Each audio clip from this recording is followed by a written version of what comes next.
vamos a empezar siendo puntuales, que es la costumbre por estos lares, con una mesa que se dedica a reflexionar sobre el papel de los mecanismos internacionales, la Corte Internacional de Justicia, la Corte Penal Internacional, en este camino que estamos haciendo para reflexionar en torno a qué significa una agenda, una agenda de paz justa en Palestina y cuál es el papel que debe jugar, por una parte, la responsabilidad internacional. Hemos visto en la mesa anterior y hemos hablado de la responsabilidad humanitaria y de qué temas tienen que haber en una agenda para la paz en Palestina, que tienen que ver con el alto el fuego, bueno, con todas esas recomendaciones que hemos escuchado en la mesa anterior. Pero para que haya paz, solo puede haber paz si hay justicia, como también nos han comentado, como ha comentado Isaías al inicio de este seminario. Y para que haya paz necesitamos reflexionar cuál es la responsabilidad que hay en la comunidad internacional y en este caso los mecanismos internacionales y cuál es el accionar de las defensoras y defensores de derechos humanos palestinos que han emprendido la defensa de sus derechos, la defensa de la autodeterminación de su pueblo, la lucha contra la colonización, el apartheid y hoy en día el genocidio que se está cometiendo en Gaza, acudiendo a los escenarios internacionales y exigiendo el cumplimiento del derecho internacional, tanto del derecho internacional humanitario como el derecho internacional de los derechos humanos. Porque cuando hablamos de paz con justicia, de una paz justa, tenemos que hablar del abordaje, no solamente del poner fin a la violencia política armada y a los crímenes internacionales que se están cometiendo por parte de Israel, tenemos también que abordar las causas profundas de lo que está ocurriendo. Como ya se ha venido diciendo en el seminario, esto no empezó el 7 de octubre y no deberíamos, entre todas y todos y a nivel internacional, centrar el debate sobre el fin de este conflicto hablando exclusivamente de la situación ahora mismo de violencia política armada que afronta la población palestina o que afronta la población de Cisjordania o que afrontan en las cárceles los presos y las presas palestinos o ni siquiera lo que está ocurriendo en el Líbano y en otros lugares de la región. Tenemos que situar en el centro de esa agenda cosas que ya se han visto, la justicia con perspectiva de género, poner en el centro los derechos humanos, la igualdad de género y la sostenibilidad de la vida y el abordaje de esas causas profundas.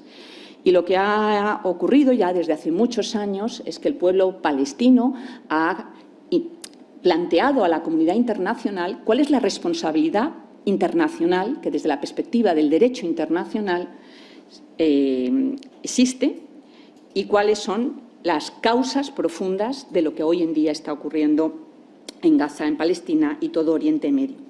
Y para abordar las reflexiones sobre cuál puede ser el papel del derecho internacional, el papel de los actores internacionales, algunos de ellos hoy en día incumpliendo claramente sus responsabilidades internacionales, como es el Consejo de Seguridad de Naciones Unidas, por el accionar de algunos pocos actores, pero, de alguna manera, estos últimos meses, al menos en mi opinión, también hemos visto una importante reacción en muchos lugares del sistema internacional de defensa del derecho internacional, de defensa de la Carta de Naciones Unidas que prohíbe el uso de fuerza armada en las relaciones internacionales y en esta conversación que estamos teniendo a lo largo del todo el día, yo creo que vamos a poder abordar muchas de las dimensiones internacionales y de la responsabilidad de los organismos internacionales, pero también de los Estados en todo el mundo,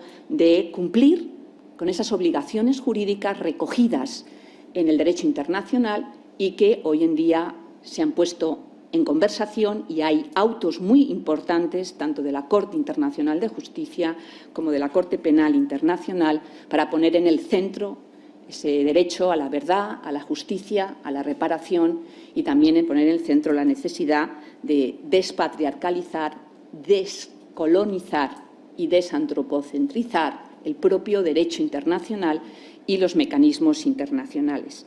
Y para poder hablar de toda esta dimensión del papel político, jurídico, ético, moral del derecho internacional y de los mecanismos internacionales de defensa de los derechos humanos y del derecho internacional humanitario, tenemos el lujo de tener a tres magníficos ponentes. Una de ellas no está ahora mismo aquí, pero nos está acompañando online, Chantal Meloni, que ella es abogada penalista y profesora de Derecho Internacional ahora ya la podéis ver, en la Università, no hablo italiano, perdonadme, en la Universidad degli, Studi di Milano Statale, perdón. Ella es una profesora de Derecho Internacional, doctora, y que colabora desde hace muchos años con el Centro Palestino de Derechos Humanos y es miembro del Centro Europeo de Derechos Humanos y Constitucionales. Chantal, bienvenida. Te tenemos aquí presente, aunque sea a través... Muchas gracias. Tenemos también aquí a mi vera a Sonia Boulos, que es profesora de Derecho Internacional y de los Derechos Humanos en la Universidad Antonio de Nebrija y coeditora de la revista Palestinian and Israel Review. Ella da clases en la Facultad de Derecho y Relaciones Internacionales y es doctora por la Universidad Notre Dame de Estados Unidos, y sus líneas de investigación desde hace mucho tiempo es la situación de los derechos humanos de la minoría palestina en Israel, la defensa de las defensoras y de la igualdad de género y en relación con las controversias internacionales sobre el uso de fuerza armada.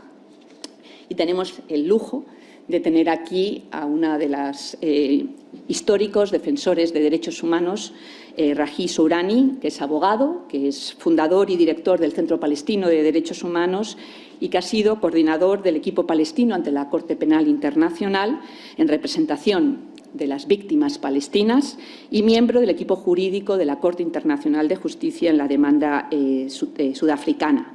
Es larguísima la historia de defensa de los derechos del pueblo palestino y de los derechos humanos en los territorios ocupados por parte de Sourani. Ha recibido numerosos premios en todo el mundo por reconocimiento de la labor suya y de todo su equipo y del centro en defensa de los derechos humanos, de todos los derechos humanos y denunciando todas las violaciones de derechos humanos que se cometen en Palestina, en los territorios ocupados, no solamente por el ejército y el gobierno israelí, sino también por otros actores políticos que han podido cometer crímenes internacionales o violaciones de derechos humanos, como es el caso de Hamás o de la propia autoridad palestina.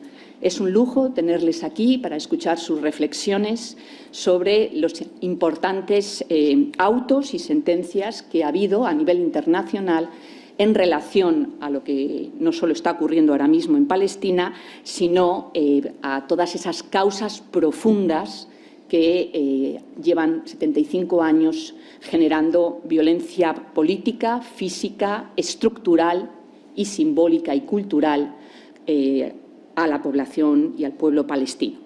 Voy a darle la palabra, en primer lugar, a Sourani para que cuando quieras puedes hablar. Va a hablar en inglés, creo que casi todo el mundo lo entiende, y luego pues, las preguntas también las haremos en inglés. Cuando quieras. When you want.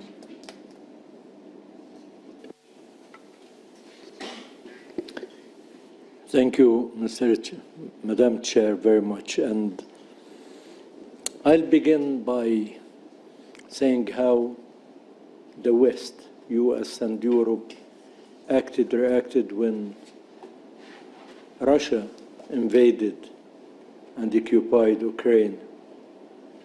Of course, I mean, they were appalled, shocked, and the outcry was invasion, occupation, how that can happen.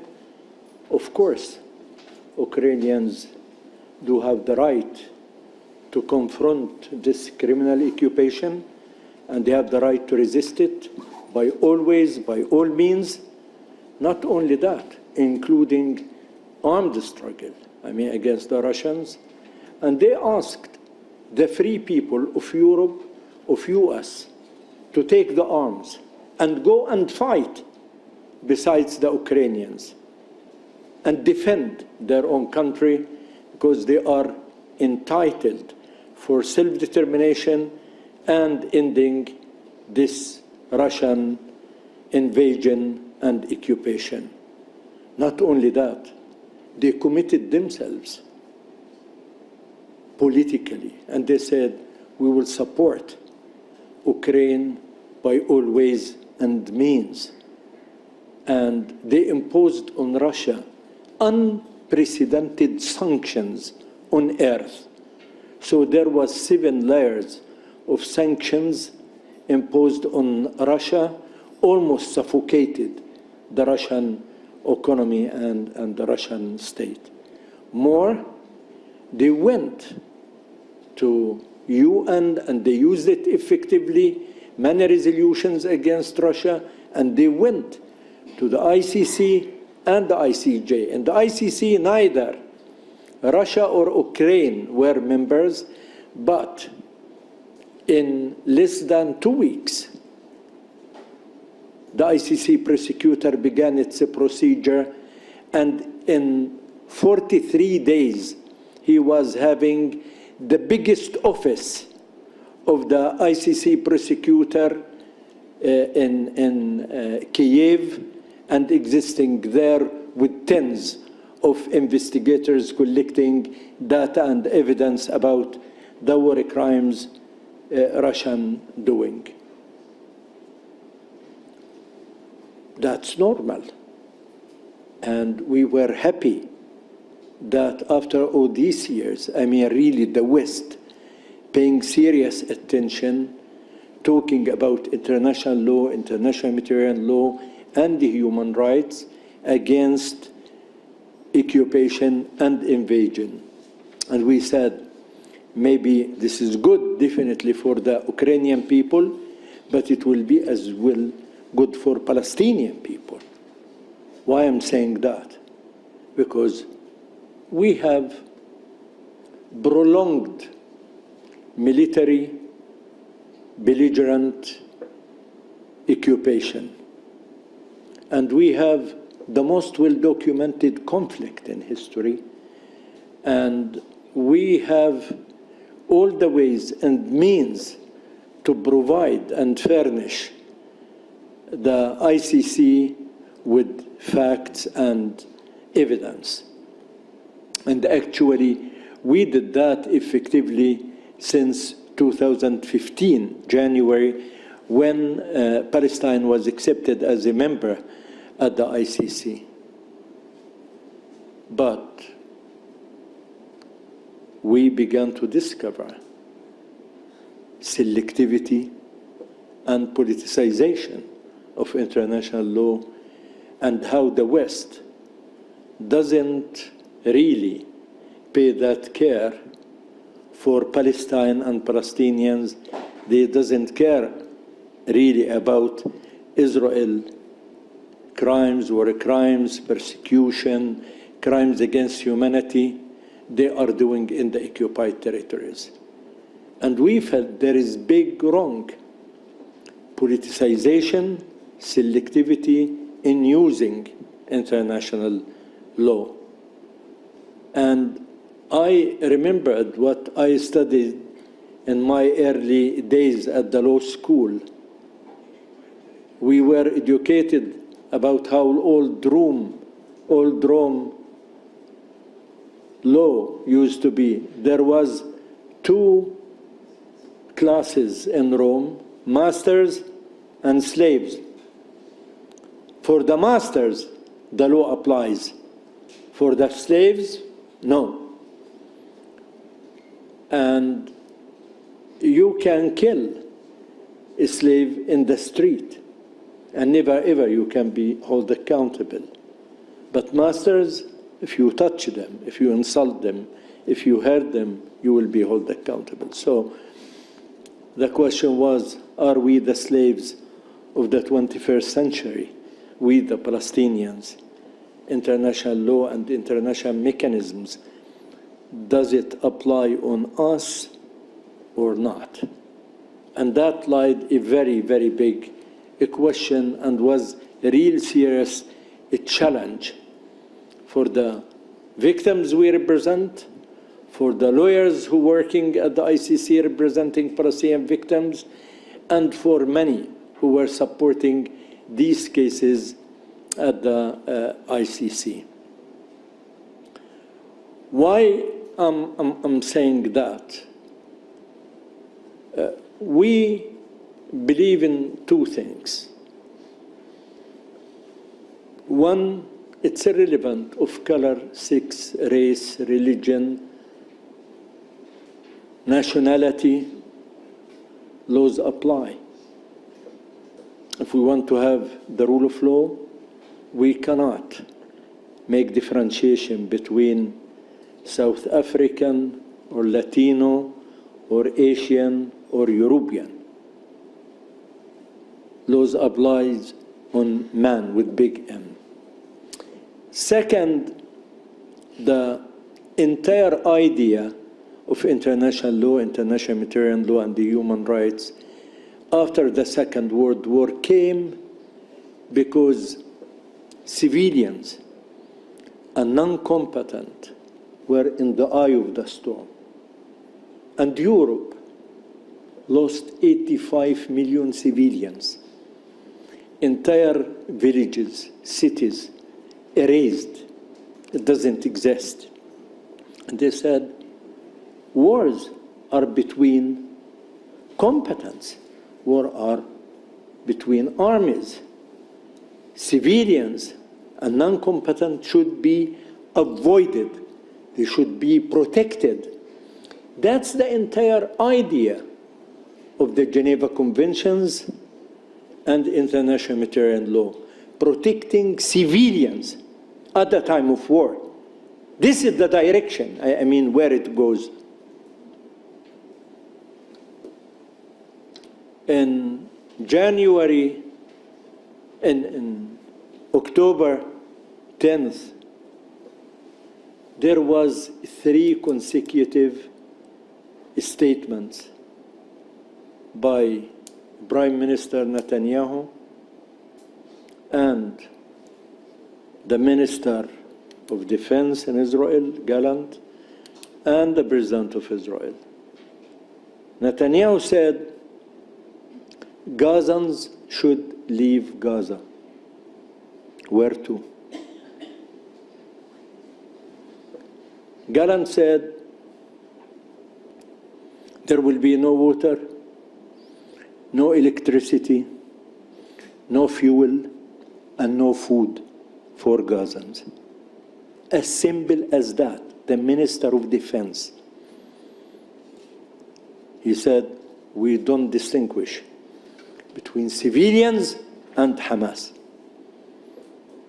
And the President of Israel, he said, no distinction between civilians and combatant. Everyone in Gaza involved. So that was clear-cut declaration about the real intention from day one what to do with Gaza. You have a problem with Hamas, you have the problem with the resistance, you have a problem with the combatant, get them. But from day one,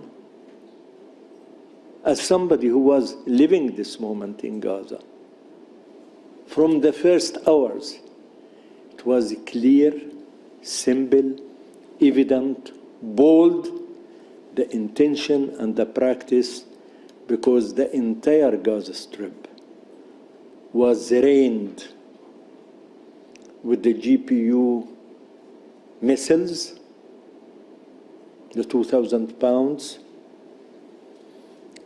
and gunboats were shooting, hitting, and artillery were hitting. Gaza is one of the most dense populated area on earth. And anything you do in it, like elephant in the garden, you hit flesh.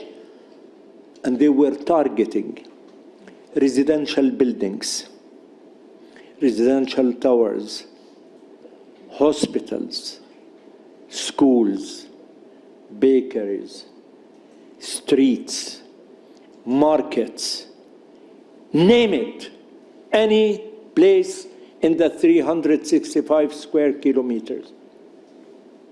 And this processed by beginning from the north and going on towards the south. And the Israelis were asking everybody to leave to the safe areas. And while they were moving in tens of thousands, they were bombing them. And you can see the parts and pieces of women and children all over the place. In these safe passages, they talked about, in these safe areas, they are talking about. In the first month, the harvest was more than 10,000 people. 85% of them were civilians, basically children and women. That was the harvest of the first month, besides almost 22,000 injured people.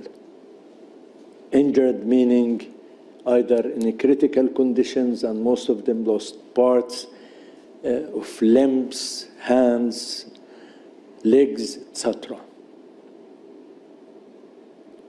Now, this scene continued, but every day it was getting worse, because with the killing, there was massive destruction, and there was massive displacement, and there was massive starvation for the people.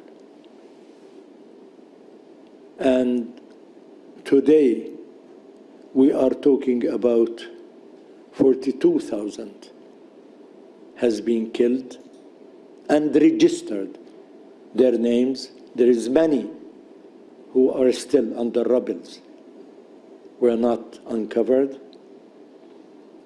And we are talking about more than 100,000 injured people. At least one of them, 1/3 of them will die simply because there is no equipment, no medicine at the hospitals. More, we are having massive destruction. 85% of the Gaza has been destroyed. There isn't one single hospital still operating and functioning rightly. Shelters destroyed, streets destroyed, and it's mission impossible. I mean, to stay in one place. Most of the people move to 10, 12, or 15 places during 1 year. The starvation, especially in the north, you would be lucky in 3-4 days if you were able to have food. And food here means bread, just to have a bread.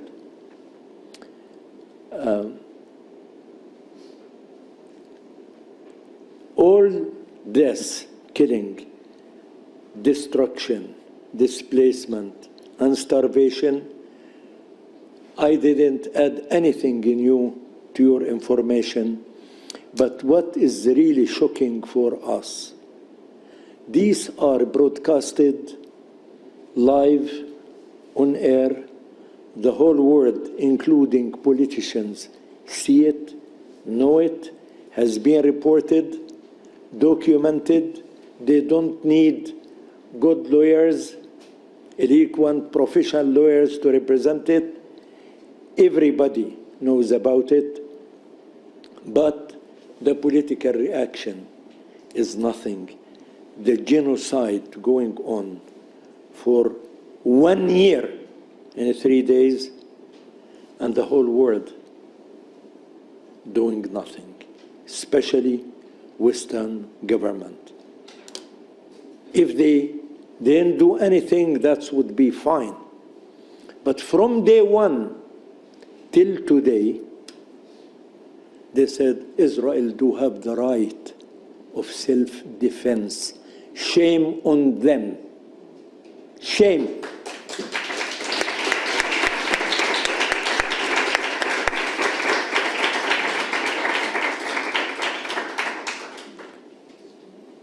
Occupation, by definition, as the Rome Statute suggests, crime of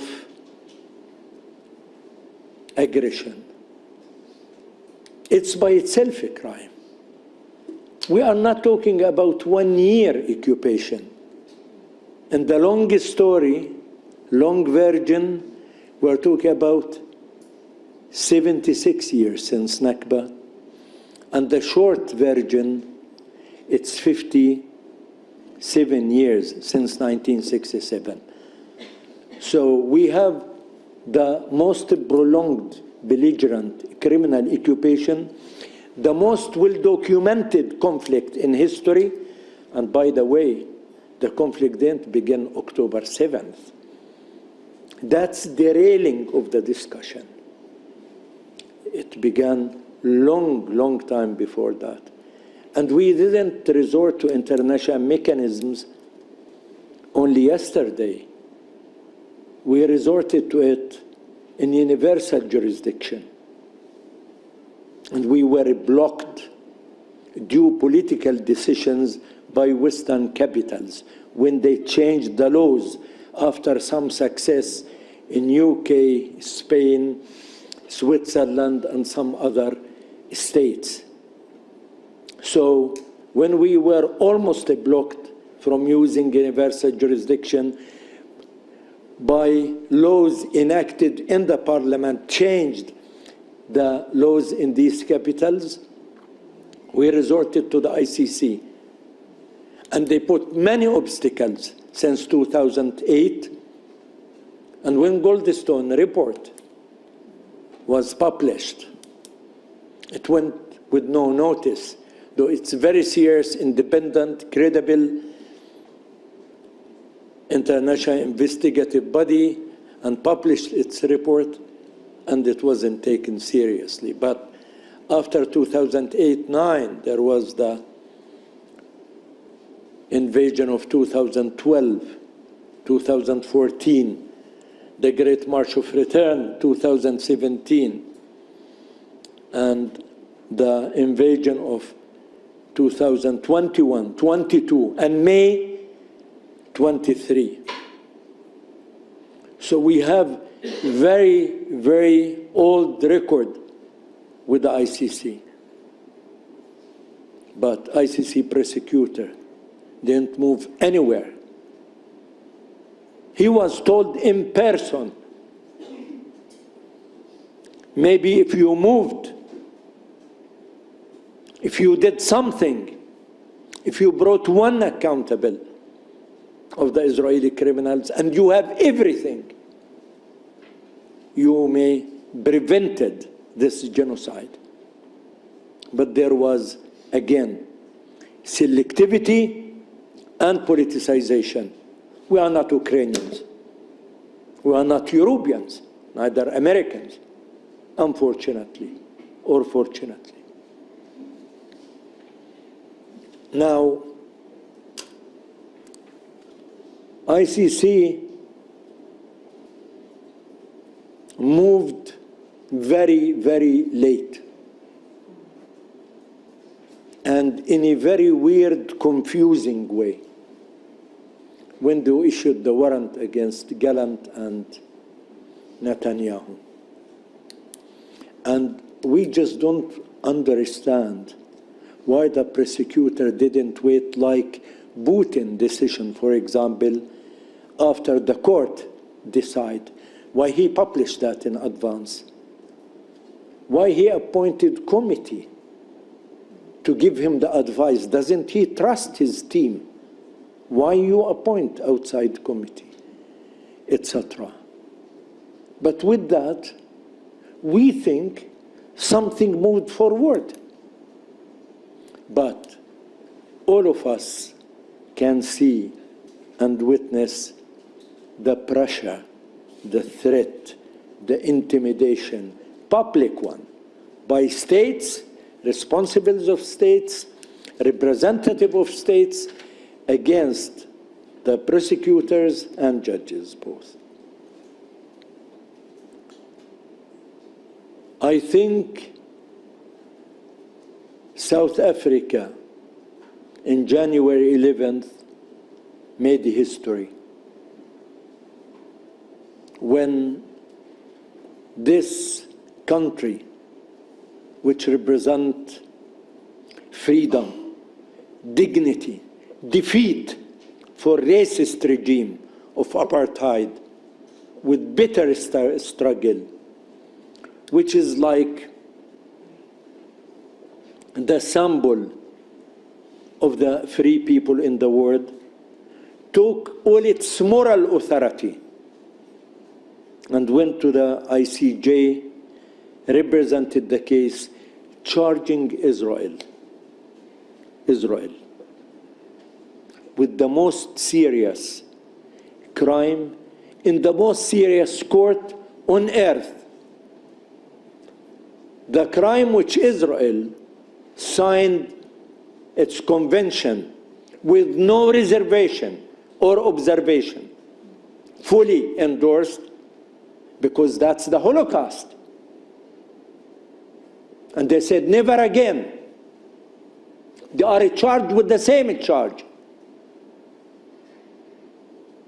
And I think the fantastic, eloquent legal team represented the case in the most professional and human and legal way can be at that session, while the Israeli legal team has no case to answer. No case to answer.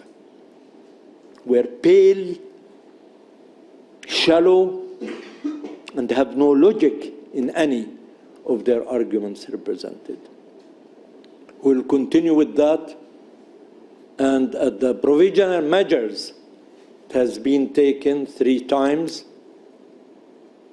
Israel didn't respect one decision of them, including allowing humanitarian aid to come to the Gaza Strip for hospitals or for people as a food and other things. It's big shame on international community to ignore decisions by the most important court on earth. And it shows this like this is intellectual practice, not real court who decide. ICJ advisory opinion, and I will end with that. I think it's the crème de la crème of human experience and legal work. They just sit it right with the decision they took. They said, occupation illegal. And third parties, duty barriers, have obligations to implement, ending the occupation. That's the nitty-gritty conclusion. And when these fantastic European countries at the General Assembly wanted to vote in this resolution, many of them declined, and they didn't vote. I won't speak about some countries who voted, 13 European countries, and led by Spain, which is positive, nice, and good, and Ireland. But Europe basically didn't vote for it, either abstained or objected. And the question really, not for Palestine, but for word. What word we want? Do we want word with the rule of law or rule of jungle? We have to choose. We cannot disrespect the intelligence of the people. We have no right to disrespect them. They deserve dignity, justice, and rule of law. And when there is court decisions, especially from the most important court on earth, that should be considered, respected, and implemented. We will never give up. We are not going to be good victims for criminals. We are entitled for our right of self-determination. Dignity and freedom so costly, Palestinian people paying for it deeply, heavily, every day, while we are sitting here. People are bombed, killed, houses destroyed, and people are starving. For 1 year, not 1 hour, not 1 day.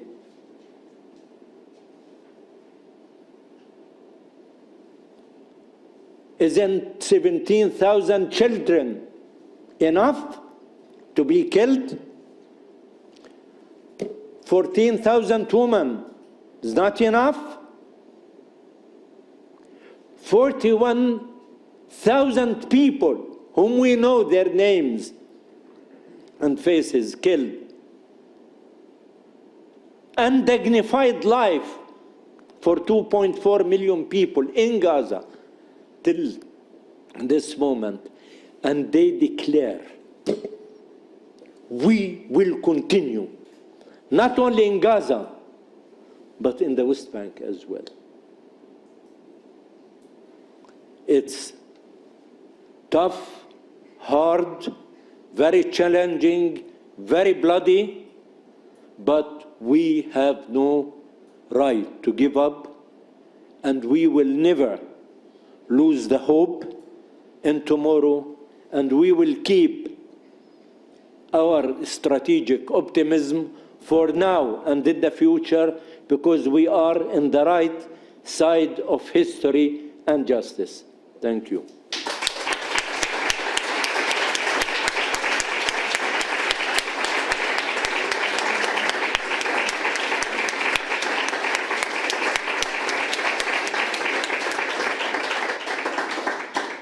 Muchísimas gracias, Raji. Doy la palabra ahora a Sonia Boulos, que va a comentarnos un poco sobre la noción de decolonización después de la opinión consultiva de la Corte Internacional de Justicia sobre la ilegalidad de la ocupación israelí. Sonia, cuando quieras.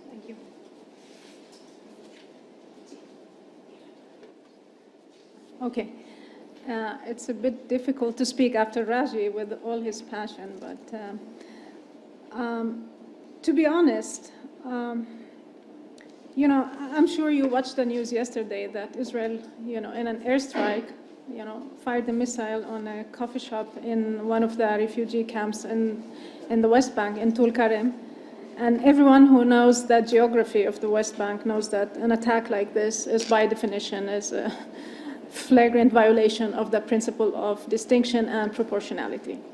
And we see what's happening in Lebanon, we see what's happening in Gaza. So I was thinking to myself, what can I tell you today that haven't been said? I mean, what's the point? We have said it all. We are watching genocide unfolding in live streaming. So, I mean, I honestly was baffled. I mean, I didn't know what to say. I mean, I prepared myself. And then somehow I thought of the reflection of Mahmoud Darwish, the famous Palestinian national poet.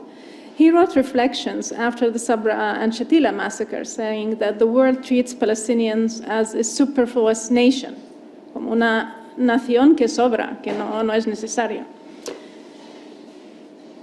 And to connect to what Itziar said when he mentioned the work of Rashid Khalidi, we have been under this war, colonial war, for 100 years.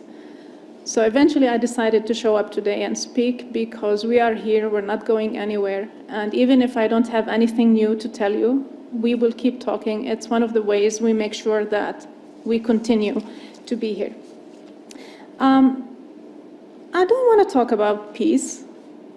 I think it's the wrong terminology. In times of genocide, me as a Palestinian, I don't see myself like under any obligation to talk about peace. The only thing I want to talk about is decolonization. And I want to emphasize, you have heard this even in the previous panels. It's not a question of occupation that started in '67. We're talking about a settler colonial project that started in '48. And this is not one-time event. It's a project that has been, it's a continuous project. You know how many communities have been displaced in the West Bank while everyone was watching what's going in Gaza without doing anything? So it's a project that is continuous on the ground. And that's why we should be talking about decolonization. What does settler colonialism mean for those who are not very familiar with the term? It's a project where settlers show up to a land with two objectives: to control the land, to settle the immigrant community, and to be able to do that, they have to eliminate the indigenous people. Now, elimination could take many forms, and it could change over time. It could be a political elimination, for example, denial of self-determination, denial of citizenship, imposition of apartheid, military rule, to physical elimination. We saw the ethnic cleansing in '48, 750,000 Palestinians who constitute 50% of the Palestinian people who lived in historical Palestine become refugee, and it could escalate to what we're seeing now in Gaza into a genocide. So you cannot talk about decolonization outside this context. Now, and sitting here, then I remembered something that's not even in my notes, that treating the situation as if Israel started as some sort of a liberal project that in '67 deviated with the occupation is not true. From moment zero, this is an illiberal project. And I remembered what von der Leyen said in the last Independence Day of Israel, when it was, congratulating Israel for its independence. She described Israel as a vibrant democracy that came and made the desert green. I don't know how you can call a country that is being accused of apartheid of being a vibrant country, and I cannot understand how you can use colonial tropes and say they came up to an empty land that was a desert and made it green. Now, this is a footnote. That's not what I want to talk about. So the advisory opinion, Raji already mentioned this. The question that the International Court of Justice had to deal with is this: is the occupation per se illegal? Now, just a little bit of legal background. In international law, we distinguish between two fields of law. The law that regulates the use of force, meaning when states can resort to military force, and the law that regulates how a war is conducted. And historically, international law dealt with these two questions separately. And international law envisioned situations where military occupation is legal. You have a conflict, you can occupy another territory for some time, but still you have to make sure you understand you're not the sovereign, it's not your country, you cannot annex, you're just there to administer it for a short time. And always these questions, as I said, were treated separately, but Palestinian scholars, I want to mention here, for example, Ardim Sayes and other Israeli scholars started to say this distinction is without a merit. That these two questions are connected, you cannot separate between them, and that was the challenge, that the ICJ had to deal with. Eventually, the ICJ said that the Israeli occupation, even if it started as legal, is no longer legal because it violates the right to self-determination of Palestinians, it violates the prohibition on the acquisition of land through force, it violates basic norms of international humanitarian law and of international human rights law. I'm sure a lot of scholars would write about this a lot, whether you blurred the differences between the two fields of law. I'm not going to talk about that. I'm just going to talk about how the decision, the advisory opinion itself can be used for decolonization purposes. And I want to focus about two things: ending impunity and self-determination. There's a long list of all the things that the court found to be illegal, for example, annexation, building settlement, transfer of population, using the natural resources for the benefit of settlers, not for the benefit of Palestinians. It found, violation of the prohibition on racial segregation and apartheid. It's a long list. So all this led the court to reach the decision that the Israeli occupation is no longer legal. And this means one thing: that Israel needs to get out of there as soon as possible, now, immediately. An illegal act must end immediately. It's not subject to negotiations. You cannot negotiate an illegal act. But that's not the only thing that the court said. The court also said that third states have the legal obligation to help the UN to set in forth modalities to end the Israeli presence in the occupied territories, but also not to recognize the situation as legal, not to assist aid in any way, and also to make sure that there are always distinguishing between Israel and the occupied Palestinian territories in their dealings, which has economic implications. And also they talked about the Geneva Conventions, because settlements are violation of the Fourth Geneva Conventions and that transfer of population, and they asked states to take all the what's in their power to make sure Israel respects the Geneva Conventions. One of the distinguishing markers of the settler colonial project that is pursued by Israel is impunity. There are many settler colonial states, or states that started as settler colonial states, like Canada, the United States, New Zealand. But what is unique about Israel is everything that Israel did as a settler colonial state was already illegal under international law. We look back at the United States. Yes, we think what they did was immoral, but there wasn't clear legal norms at the time compared to the situation of Palestine. Everything from the expulsion, from confiscation, imposing racially differentiating laws, apartheid, everything was illegal when Israel did it. But still, this impunity, this veil of impunity that Israel enjoys all the time, this is a key marker of the Israeli settler colonial project. So I think one of the benefits of the decision that it opens the door to pierce the veil of impunity. What does it mean when you say states that are members of the Fourth Geneva Conventions have to take everything in their power to make sure Israel respects, its obligation? Like sending them a letter, please respect your obligations. It's about time to start talking about sanctions. Third states need to take their obligation seriously. They need to start talking about sanctions. I think the advisory opinion opened the doors for the imposition of sanctions, and it's about time that we start changing the language. I'm not naive. I know that by saying this, nothing's going to happen. But at least for me, changing the language itself, changing the discourse is an essential step. And the second point that I want to emphasize is a question of self-determination. The advisory opinion put the right of the Palestinian people to self-determination at the center of the decision, of the opinion. It is important that some countries are recognizing the state of Palestine. I have no problem with that.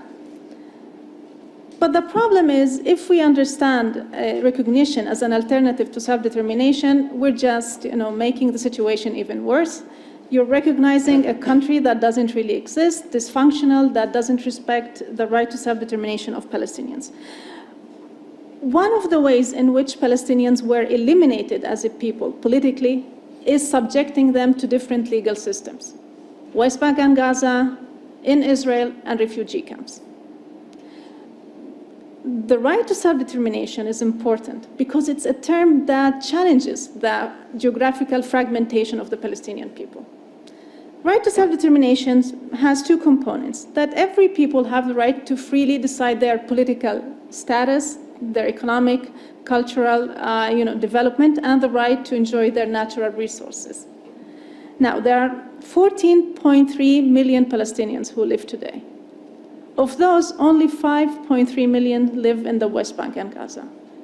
So by recognizing a Palestinian state in the borders of 67, you're not solving the problem.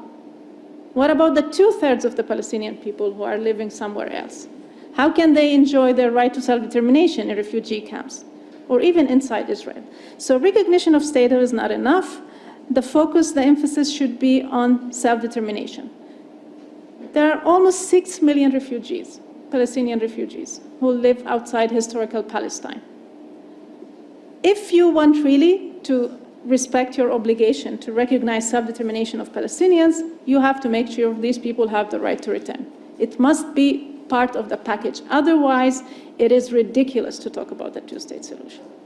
So the right to return is a standalone right, but it's also a precondition for the respect of the right of Palestinians to self-determination.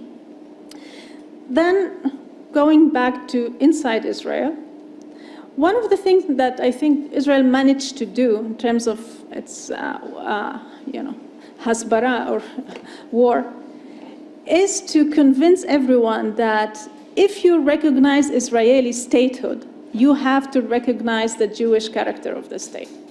This is a false misrepresentation of international law.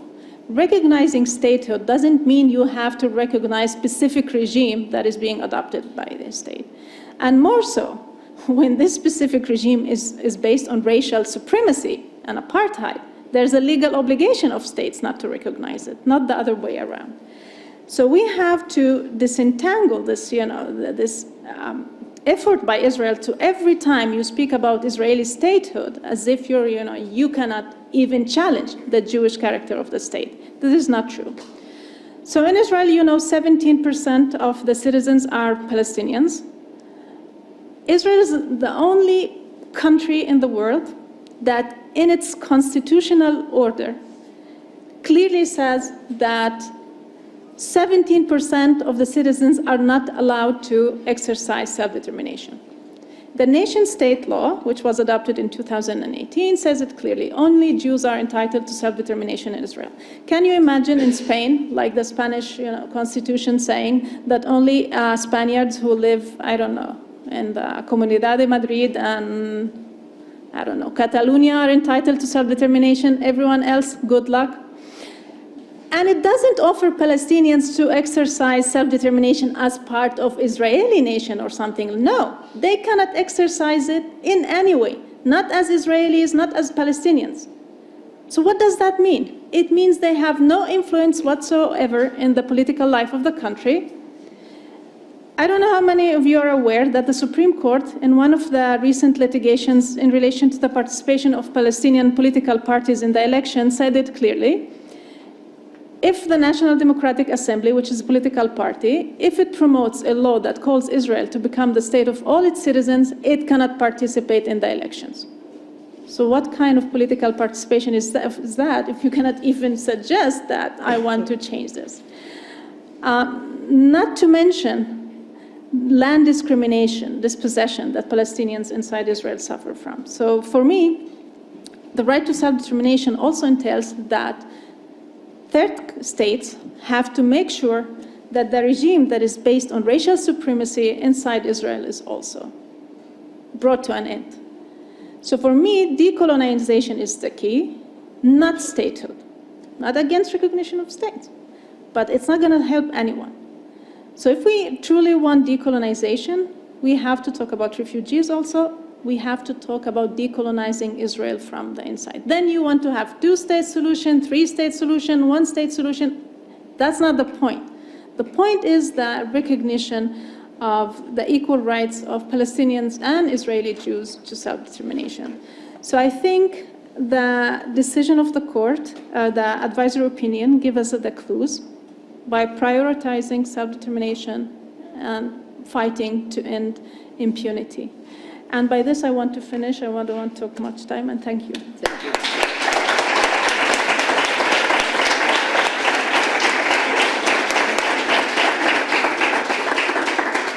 Vale, pues le vamos a dar directamente la palabra a Chantal Meloni. porque vamos a empezar ahí un poquito justos de tiempo. Cuando quieras, Chantal, ¿nos escuchas? Y muchas gracias. Can you hear me? Yes. Thank you very much again. Yes. So thank you very much. Thank you very much for inviting me today to share this panel. And of course, it is very difficult to speak and to say anything meaningful after Raji Sourani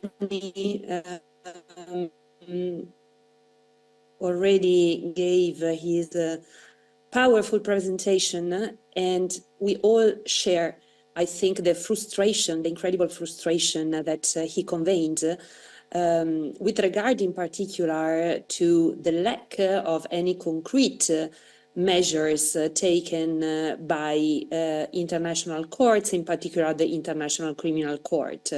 So in my short intervention, I will focus specifically on the International Criminal Court, because this is what I know best. This is what is specifically my work, also with Raji Sourani and the Palestinian Centre for Human Rights for the past 15 years.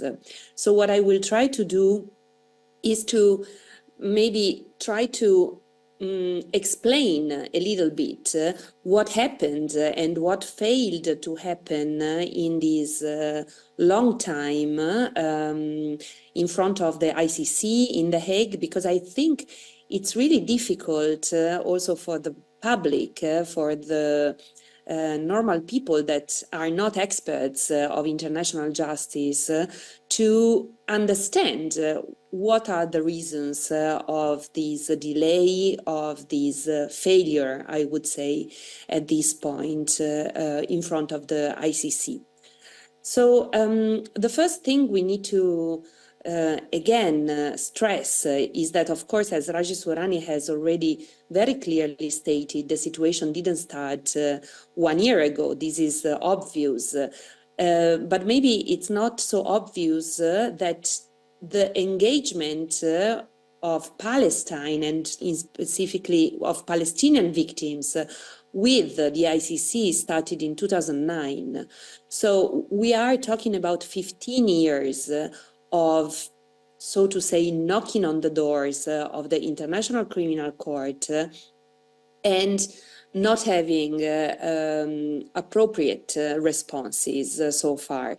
In 2009, maybe you remember Operation Casled, so-called Operation Casled, when Israel attacked the Gaza Strip for 3 weeks already at the end of 2008, 2009, and the Palestinian Authority has already at that time accepted the jurisdiction of the ICC, asking basically the prosecutor to investigate what already were clear, apparent, not only violations of international law, but international crimes. And these international crimes had been documented in a very detailed and very serious, thorough report that had been published by the fact-finding mission on the Gaza conflict in 2009, the so-called Goldstone report, which I really urge everyone always to go back and read, because already in 2009, everything was analyzed and documented in terms of not only war crimes, but also crimes against humanity, including the possible crime of persecution that Israel was committing against the Palestinian people, and in particular against the Gazans for the collective punishment that had been imposed on the entire population of Gaza, that had been, of course, collectively punished after the let's say, takeover of Hamas in 2007. So already at that time, we had everything to start an investigation. And the problem was a political problem, was not legal. The problem was, according to the prosecutor at that time, Luis Moreno Campo, that in his view, in his office view, they were not able to determine whether Palestine was a state, and therefore whether this acceptance of the jurisdiction of the ICC was valid. under the Rome Statute. And unfortunately, it took 3 years. 3 years, what Bill Shaibas said, I expect someone to write a PhD, to issue a 2-page decision in April 2012 to say, basically, we are not in a position to decide whether Palestine is a state or not, and therefore we cannot open the investigation. And the preliminary examination was closed without any concrete action. And this, of course, had also a positive consequence, which was that the UN General Assembly in November, 29th of November 2012, decided to upgrade, so to say, the status of Palestine at the UN, making it a non-member observer state. So it didn't create anything new, because Palestine had already been, for instance, a member of some UN agency at the time, like UNESCO. And this was also a strong argument at the time, already in 2009, to say that Palestine could have been already considered to be a state for the sake of the ICC's jurisdiction.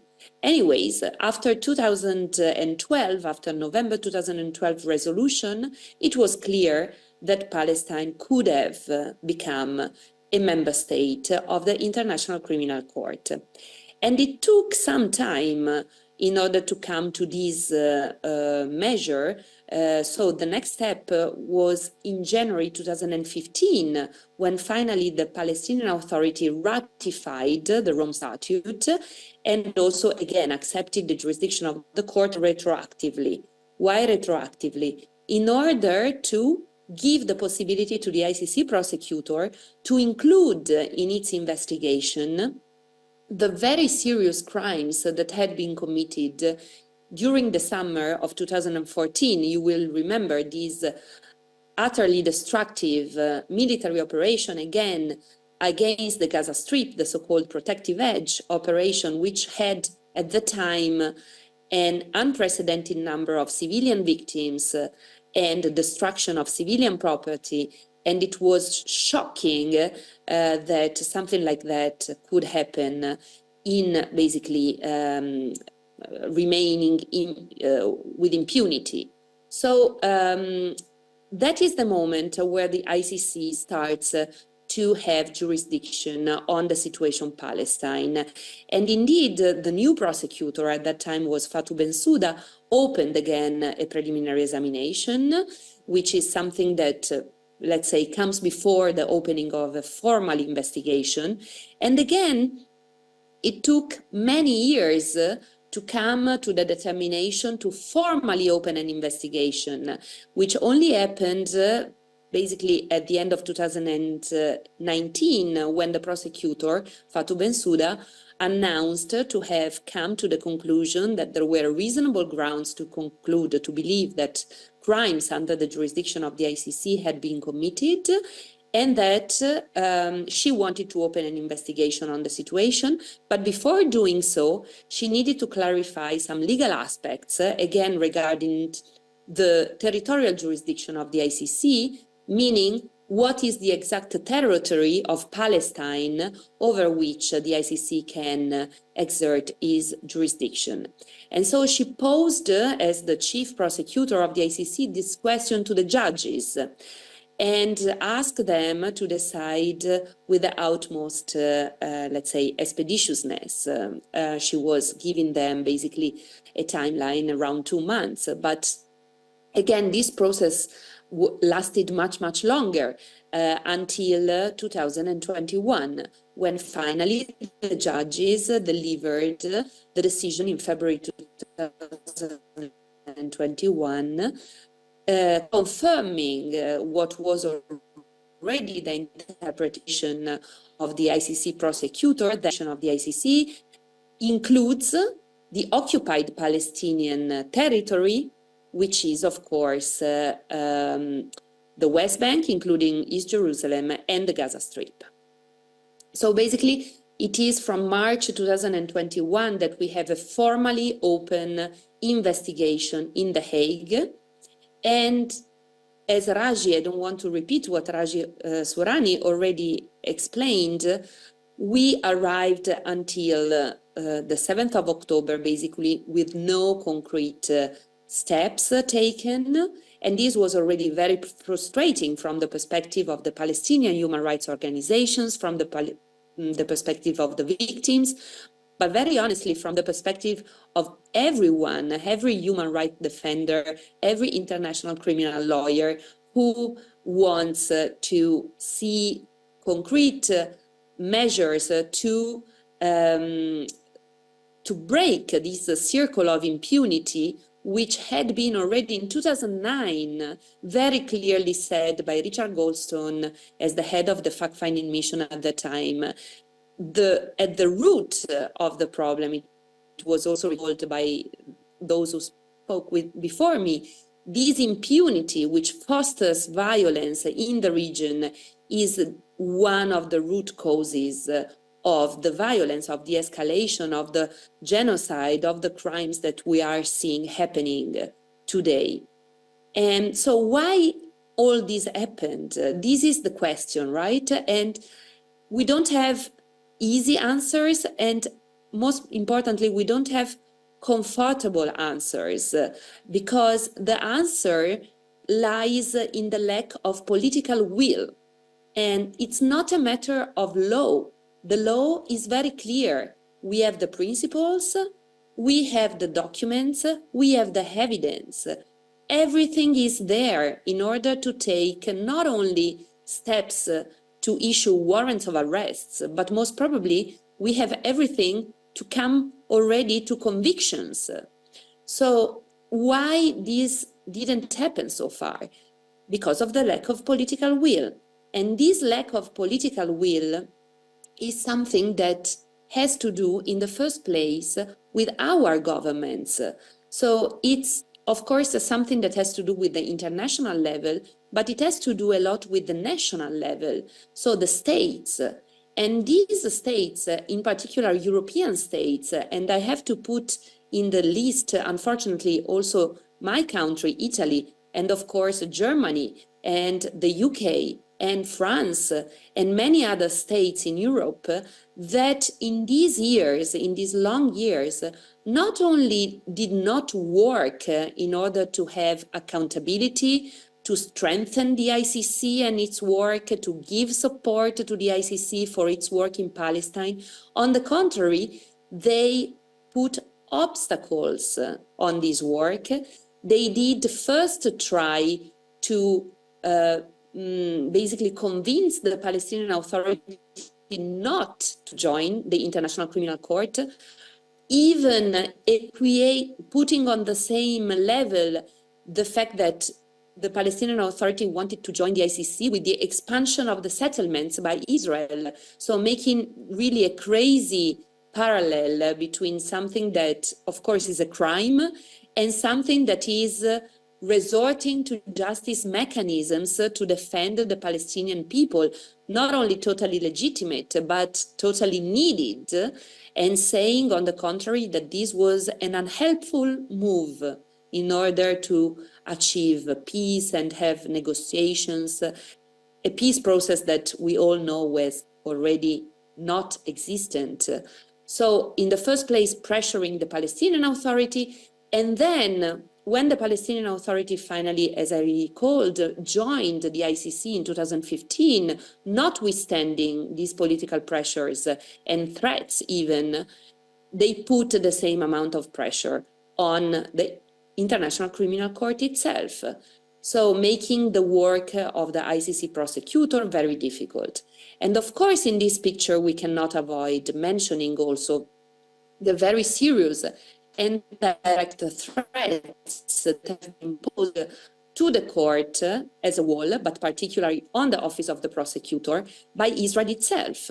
I'm not saying anything secret, because in the past months there have been several articles that have been published by The Guardian, have been published by Israeli journals, 972, but also Haaretz, denouncing very clearly the threats, even personal threats, that have been posed, that have been pushed by the Israeli, including the Mossad, on members of the Office of the Prosecutor in The Hague and other officers of the court. So all this is of the utmost seriousness. It is something that should prompt a strong reaction in the first place by those states who created the International Criminal Court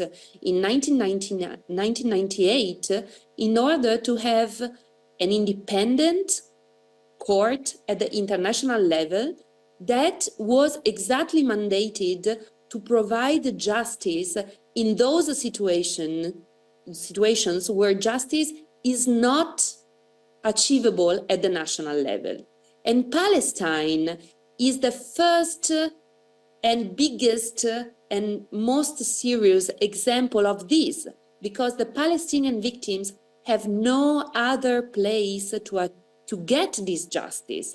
They are the people, they epitomize exactly the situation where the ICC has to become active, exactly because of the political situation that makes impossible any other recourse to other fora in Israel in the first place, in Palestine, of course, but as Raji Sourani said, also in third states, because again, of the political obstacles that are posed by this situation. So, and here I conclude, I think what is important is to remember that we have a lot of work that needs to be done in our countries, in Europe, in front of our parliaments, that have to push our governments to change their position and to work in the direction of justice, because this is the only possibility that we have, maybe, to break this circle, this cycle of impunity, and make it possible to achieve in the long term a sustainable and just peace for the region and for everyone who lives there. Thank you very much for your attention, and I'm happy to answer questions in case there are.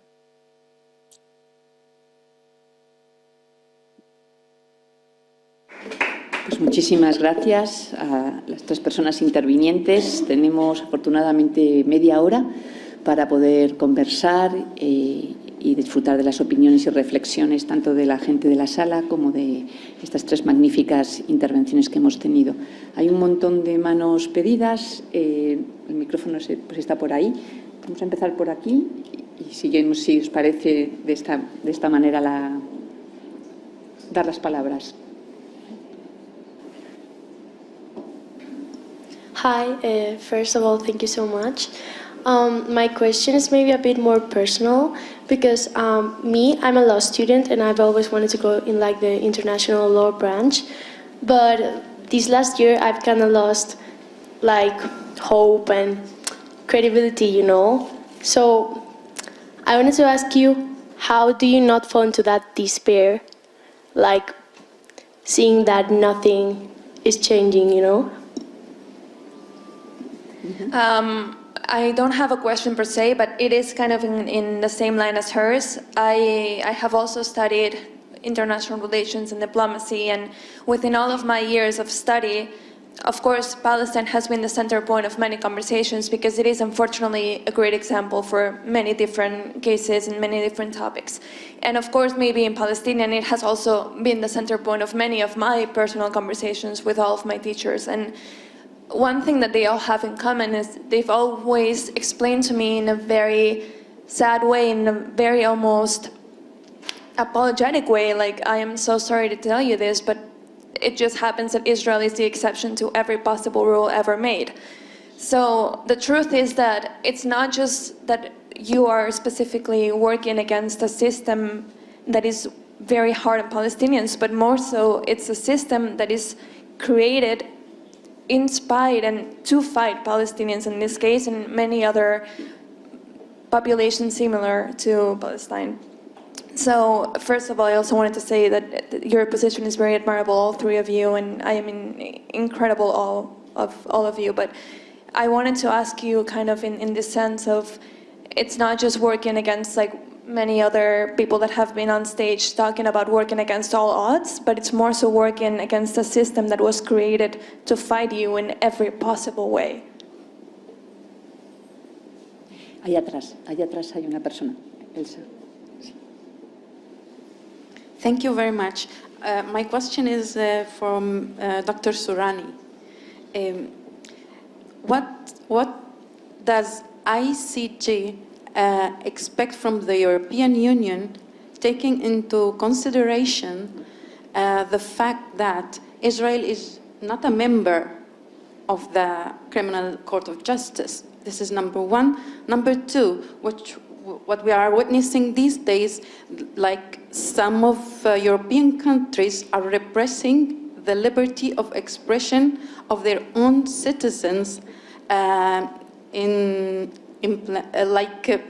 repressing them the right of manifestation or expressing their solidarity with the Palestinian people. Thank you.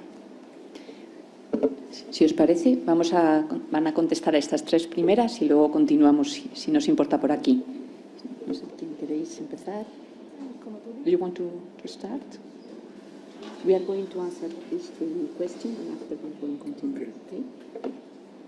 Chantal, yeah. So, in relation to the question about international law, it is true that you cannot deny the colonial roots of international law. Many of the doctrines that were considered basic, in a way, were developed as a response to the encounter of colonial powers with the rest of the world.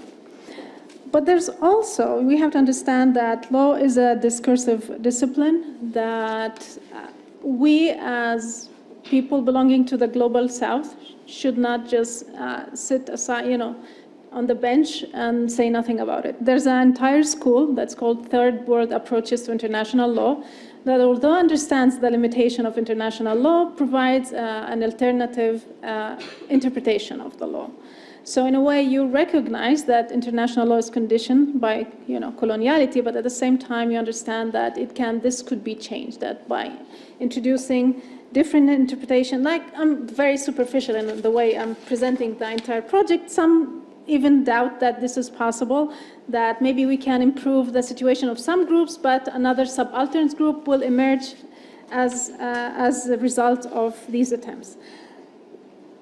So I believe that this is true, and for me, the hope comes from South Africa, for example. In what sense? That suddenly, I encourage you, for example, to read the work of Dirk Moses, who wrote about genocide, how the right to self-determination, self-defense was used as an excuse to commit genocide against indigenous, to justify colonial expansion. So, for example, for me, what South Africa did is important because it came and said, we're also part of this project, and we're going to kind of present our own interpretation and our own understanding of international law, and we're going to challenge you. We're not going to accept the hegemonic understanding of international law. We're going to do something else. So suddenly they question the assumption that self-defense can never be a genocide and say, you know what, no, self-defense can be a genocide, can be genocidal. So that's one way to, I don't know what's going to happen in the case.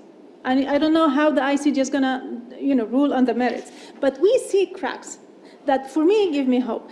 In the advisory opinion, for years, some scholars wrote about this, that you cannot separate between the law and the use of force and humanitarian law. So we see that this is bearing some fruit. But what's interesting is there were more than 53, maybe, states who submitted, material to the ICJ. And most of them supported the Palestinian cause. Not because they like Palestinians, for emotion. No, supported because they saw this as a reflection of international law. It is an unjust situation. So many of those countries not only said that occupation was illegal, they also used the term apartheid, they talk about the Nakba. For me, this gives me hope. I don't know to what extent this is going to change realities, but I don't know, that's the only thing that I have now. And hopefully we can continue to push forward to challenge the system itself. So don't lose hope. continue, focusing on what needs to be done, and that's important. On the exception, one thing. While it is true, even the creation of Israel was an exception to international law. When the partition plan was recommended by the General Assembly, at that time, the UN Charter already recognized the right to self-determination of peoples. Palestine was designated as Class A mandate, which means all the regions that were classified was the most advanced mandate, were supposed to get their independence. Attaching the Balfour Declaration was a violation of the law. Of course, the creation of the partition plan was an exception to international law.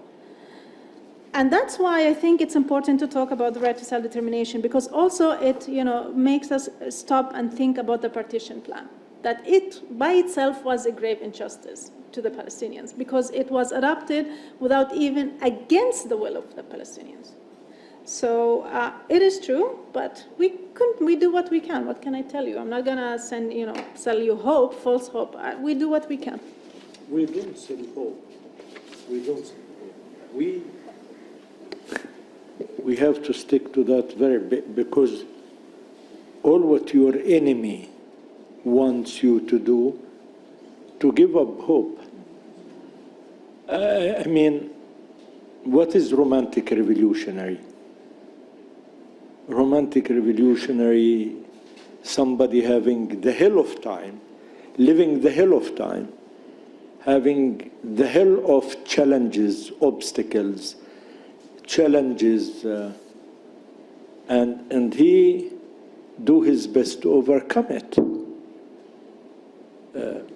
If you lose hope, if you lose strategic optimism, you are in the shoes of your enemy, because alternatively you will choose the rule of jungle. In the rule of jungle, he has the upper hand. He has the atomic bombs, he has the sophisticated arms, he has the GPU 32, 34, 38, 68. He has everything. So you are just going, to his field, but you show moral, legal, human superiority on the criminals. That's the difference. You are tomorrow, they are yesterday, or they will be yesterday. You have the moral superiority, they are in the mud of crimes. So hard times pushes either giving up or to stand for a challenge. Never, ever give up as far you do just for right cause and you are struggling for it. Muchísimas gracias.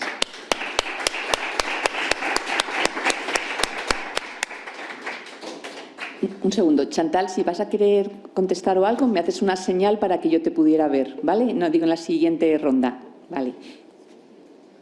Chantal wants to say something. No. Sí. I just have one question.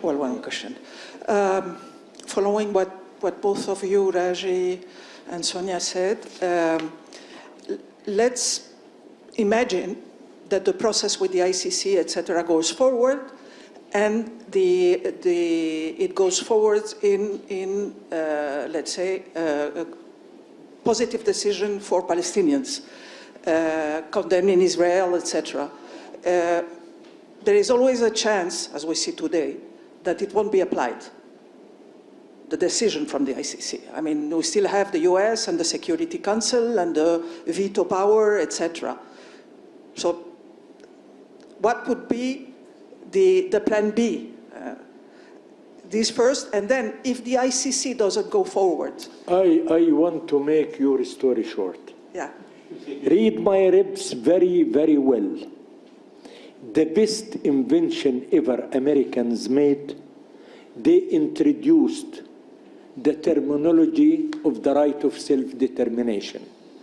That's the best thing US made in their history. Right of self-determination. Read my lips. It's self-determination. Nobody decide on your behalf. You decide and you do it.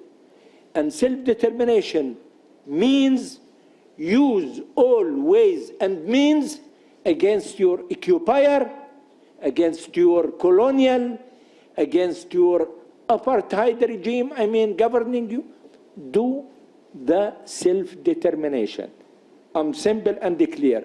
Have you ever heard about any people got their dignity, freedom, and independence by court decision? No. No, there isn't one precedent. Why we should have it by court decision? Then why we are resorting to the court?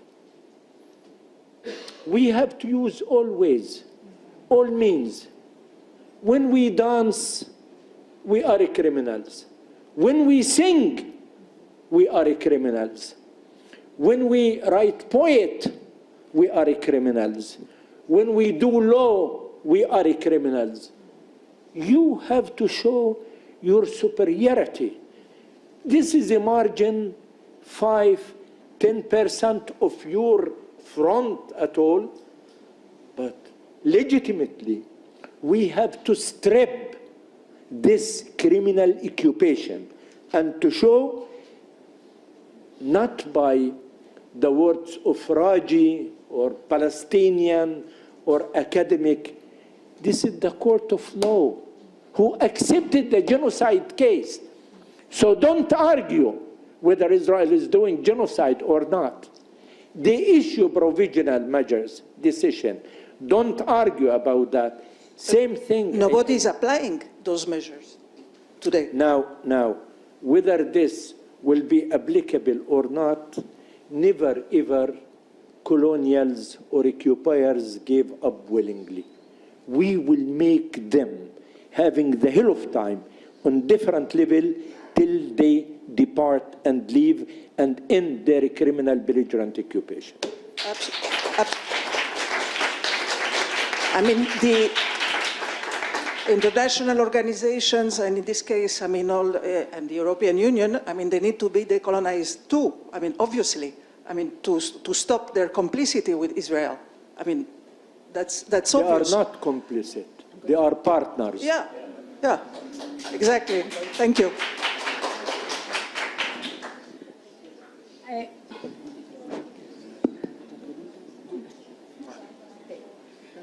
Hello? Hello?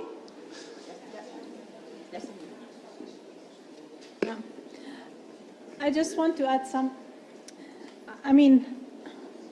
just to qualify what I say, I have hope in people and in human agency, not in international law as such. I have hope in what people can do with it.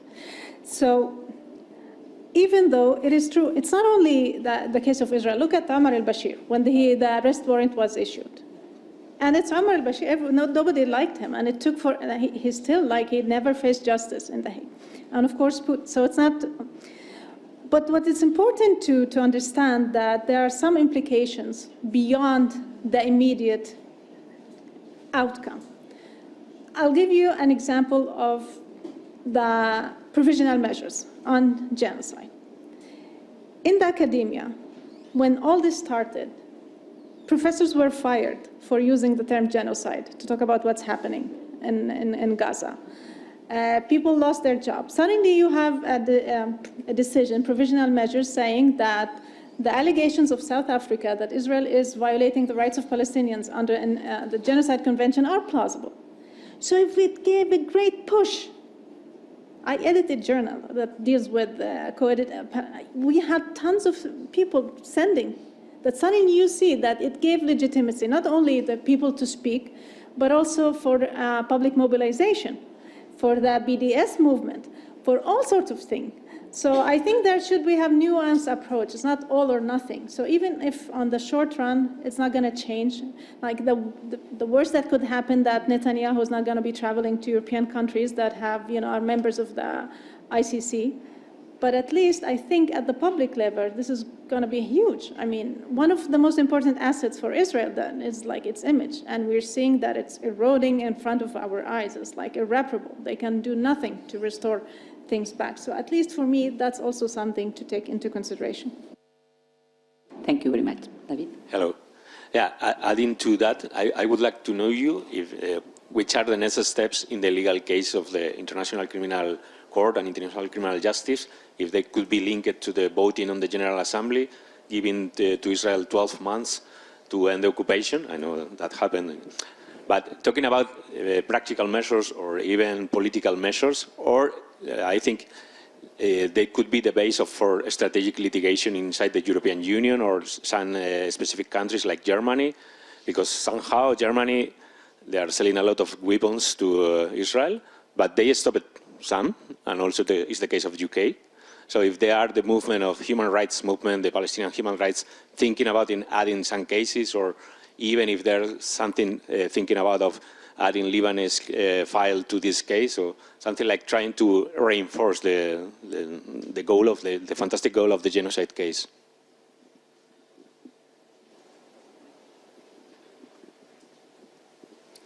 Sí.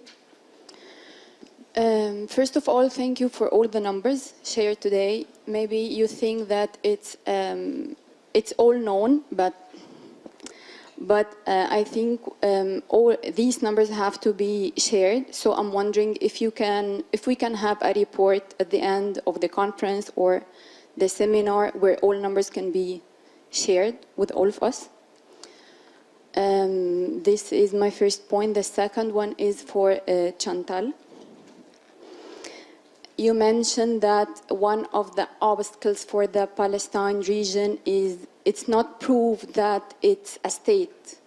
So I'm wondering, how can the state of Palestine be proved that it's a normal state if they are executed from more than 70 years?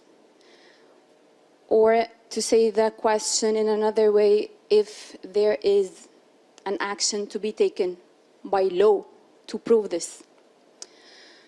And finally, for Raji, I'm completely moved by a sentence.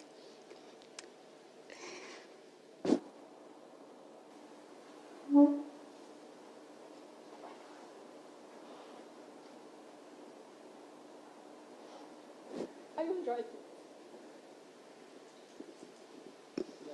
Creo que sí. Chantal, no sé si quieres...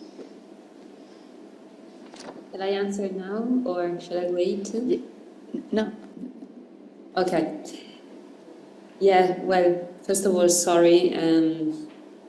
I understand when people become emotional talking about this situation, because of course it happens to all of us, and sometimes it's really hard to put in words what we are trying to analyze in a very, sometimes even just technical way, so totally understand.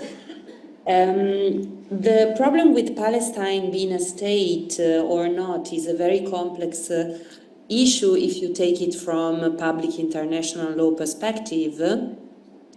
The recognition of statehood is one of the most debated ones in general. I'm not talking just about Palestine. But it is a fact that Palestine is recognized as a state, but the vast majority of the states of the world, which have bilateral agreements with Palestine, and there is recognition by, I think it's over 140 states. The missing part was, of course, the UN membership. At the UN Security Council is the only organ of the UN can admit formally a state to be a member at the UN. And this was impossible because of the veto of the United States. So let's be very clear, there is one country that is blocking Palestine from membership at the UN, and it is the United States. And that's why the best solution was to go to the General Assembly, and the General Assembly, as I said, in 2012, upgraded, so to say, Palestine, which is now a non-member observer state. But formally speaking, Palestine can be considered as a state, and surely is a state for the International Criminal Court. It has joined the Rome Statute in 2015, and I want to be very clear on this. Palestine is exactly like the other 123 states of the ICC, is at the same level. And those who put this into question or make still now arguments against this are just missing the point, because there is no way back. Palestine is even a member of the Bureau of the Assembly of the State Parties. It is represented exactly like the others at the ICC. So for the sake of the ICC jurisdiction, there should be no legal discussion. And then again, the broader issue, we can forget about it at the moment. It's not that relevant. I think I can make the question now for Raji. Or I'm studying literature, so for me, talking by law or by numbers is very important. So with these numbers, with this documentation, I am aware that I will be very ambitious with this question, but is it possible to think of or to present a request of the immediate arrest of Netanyahu as a criminal, as a broadcast genocide? Is this possible? Or is this a surrealist question? Or at least in paper, at least by number, at least by international court, and the immediate arrest of soldiers doing this? At least a request, at least on theoretical level. Is this possible, or this is completely a question of surrealism? An example that we all, that we have seen all, is the arrest of Saddam Hussein. He was said that he had nuclear arms. So we have to arrest him, we have to execute him, and we have to make a live stream execution of this criminal. After 10 years, the result is he was not terrorist. He had no nuclear project. And then the presidents involved in this, who were Tony Blair, Clinton, and Aznar, just said, sorry, this was an error. They had no nuclear project.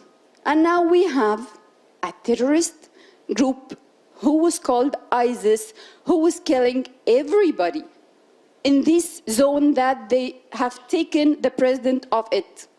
And it was a worldwide execution, Saddam Hussein.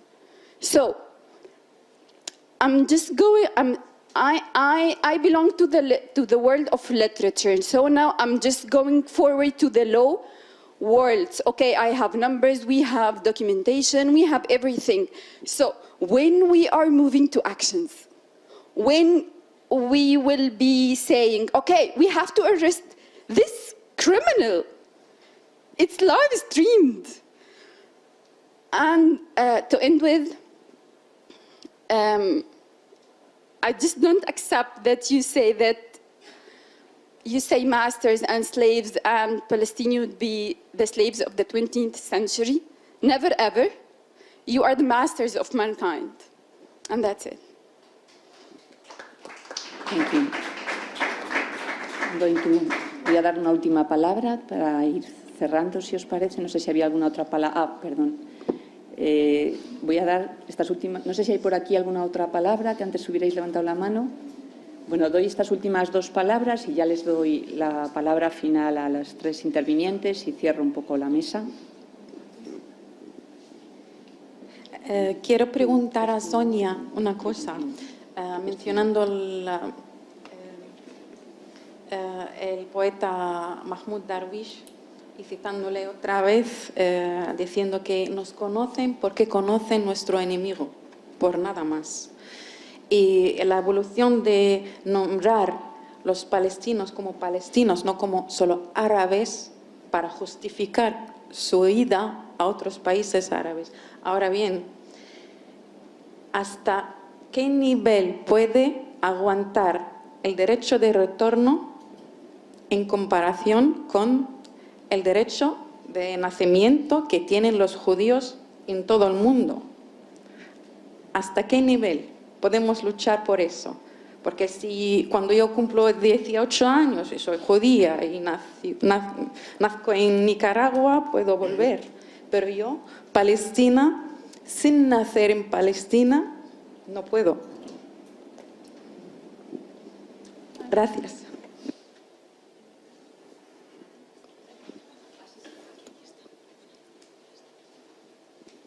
My question is more about the two-state solution that you spoke about.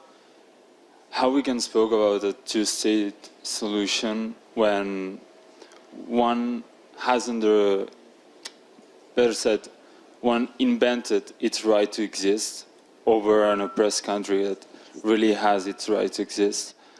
And if there's two states, how Palestinians could live with a neighborhood who tried to erase them from the earth. How we can accept this when we see a lot of people that become refugees. As she said, they hasn't its right to return over people that can settle without any punishment, that can kill Palestinians without any punishment. There's no state solution for this. I mean, ideologically, Israelis, not talking about the government, but the population of Israel, they really believe about their supremacy over the Arabs, over the Palestinians.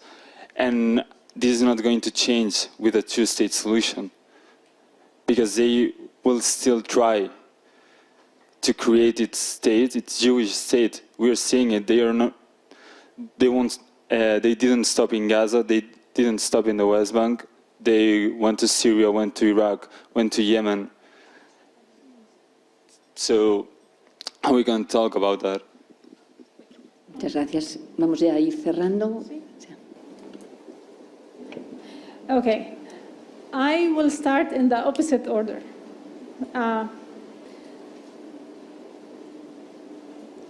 I'm here to talk about international law.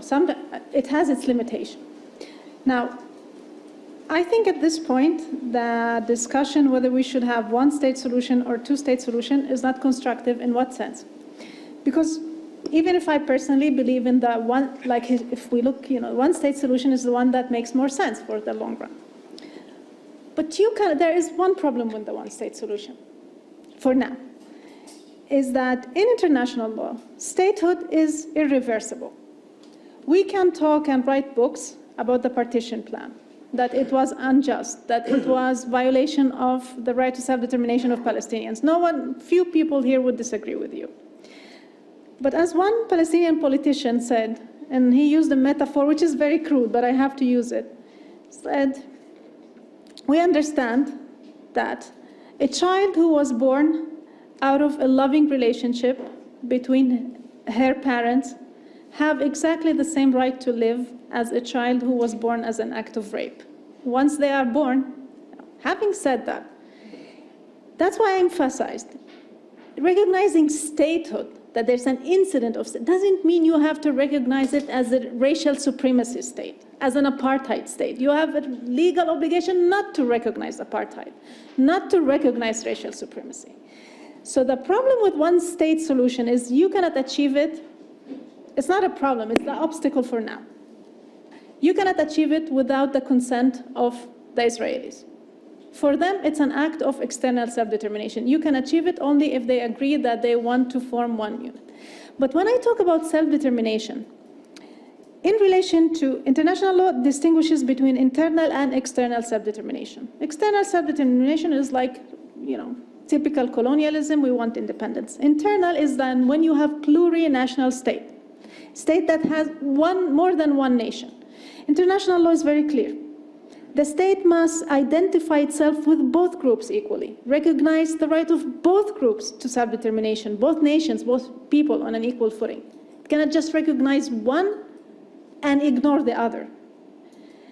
So this is not it's not conditioned by the agreement of Israelis. That's international law. When I go and say Israel must be decolonized from inside, I don't need to have the consent of the Israelis. That's international law. Israel cannot define itself only as a Jewish state where only Jews can exercise self-determination and treat 17% of Palestinians living there in their homeland as residents.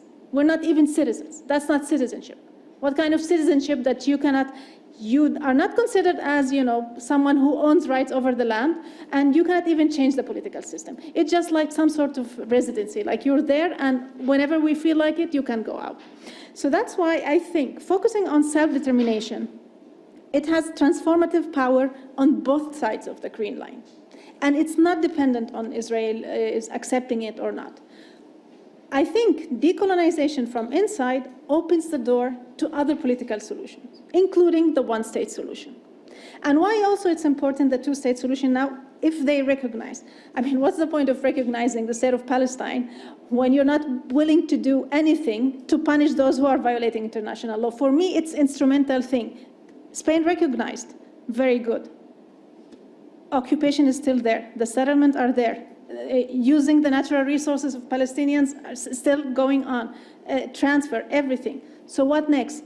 The court said it. You have to take measures to end it. It has a name, sanctions. And that's why I think this is more appropriate. As for your question about the international law, unfortunately, only an international tribunal can issue an arrest warrant of a serving head of state who's still in office. The International Court of Justice had a series of decisions saying if the head of state is serving, like still serving, other states cannot arrest. But an international court can. So for now, if Netanyahu decides to visit, I don't know what country, they cannot arrest him because he's a serving head of state, with the exception of international tribunals, including the ICC. So that's the state of affairs now. I mean, I'm not responsible for it. I'm just telling you the state of affairs. Thank you. Chantal, no sé si quieres decir unas últimas palabras finales, por favor.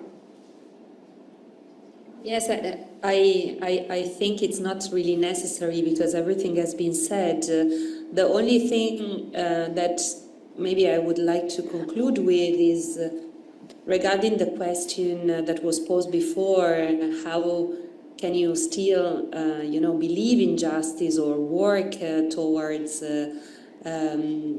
accountability and so in front of this situation. I think for me personally, my only inspiration comes from people like Raji Sourani and the other colleagues in Palestine, from Palestine, and until they don't give up, and he says clearly we don't have a right to give up, we will not give up. And I think, I mean, we don't want to surrender, right, to this logic. So I think there is a lot of work to be done. It will be for our entire lives and for the next generations, but we don't have the right to give up. So again, thank you for having me today, and I hope the event was useful. Thank you very much, Chantal.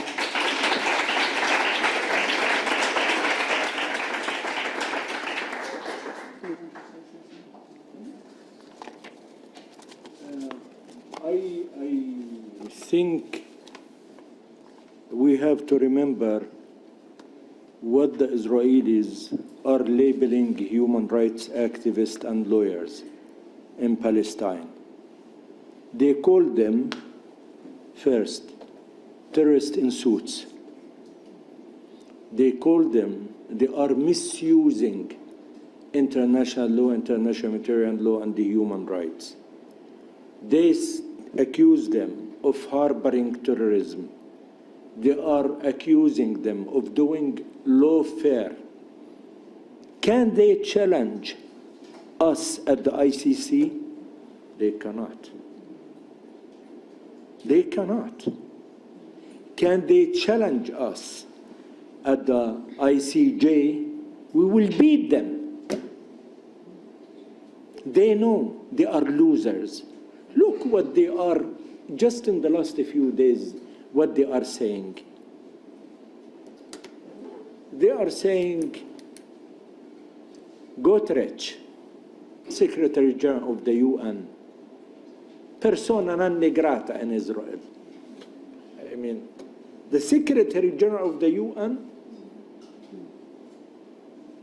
they say this institution entirely of the UN, anti-Semitic. ICJ, anti-Semitic. The judges, anti-Semitic. The ICC, anti-Semitic. The prosecutor, anti-Semitic. I mean, they are sick. And they know they are in a deep shit, sorry. They know. And because this is real, professional, stubborn, strategical work, we did over the course of years, a group of the most fantastic, committed people for rule of law, for dignity of man, for a freedom. Palestinians, Europeans, Americans, Africans get together and did this work. We are not alone. All the free committed people across the globe supporting this. And we have the right to have this moral, legal superiority. You know now why we are strong, because of the support of free, committed people across the globe, people like yourself. Thank you.